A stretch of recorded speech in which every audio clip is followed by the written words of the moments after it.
আসসালামু আলাইকুম ওয়া রাহমাতুল্লাহি ওয়া বারাকাতুহু। দূরে প্রবাসে যে যেখান থেকে এই ভিডিওটি দেখতে পাচ্ছেন সকলকে জানাচ্ছি আন্তরিকবাদ ও মোবারকবাদ। আসতেছে পবিত্র শবে বরাত। এই রাতটিকে কেন্দ্র করে আমরা অসংখ্য আমল করে থাকি। এই রাতটিকে শবে বরাতকে অনেক মানুষ আছে এটাকে অস্বীকার করে, বিশেষ করে অসংখ্য আলেম আছে পবিত্র শবে বরাতকে অস্বীকার করে এবং নানান ধরনের গুজবীয় কথা বলে, যেগুলো এরা বলে নাকি কোরআন হাদিসে নাই। বাস্তবে কোরআন হাদিসে এই রাত্রির কথা বর্ণনা রয়েছে। 15 জন সাহাবী এই রাত্রি সম্বন্ধে শবে বরাত সম্বন্ধে বর্ণনা দিয়েছে। অসংখ্য বুজুর্গানি বড় বড় ইমাম আবু হানিফা রাহমাতুল্লাহ আলাইহি হতে শুরু করে যুগ যুগ ধরে অসংখ্য ইমাম এই সমস্ত বিষয় বর্ণনা করে দিয়েছে।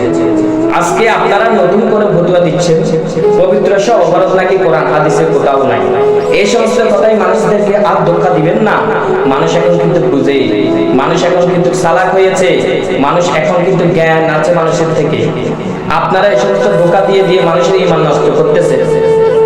যুগ যুগ ধরে করে আসছি আমরা পবিত্র শবে বরাত। আজকে নতুন করে এরা ফতোয়া দিচ্ছে এগুলো নাকি কোরআন হাদিসে কোথাও নাই।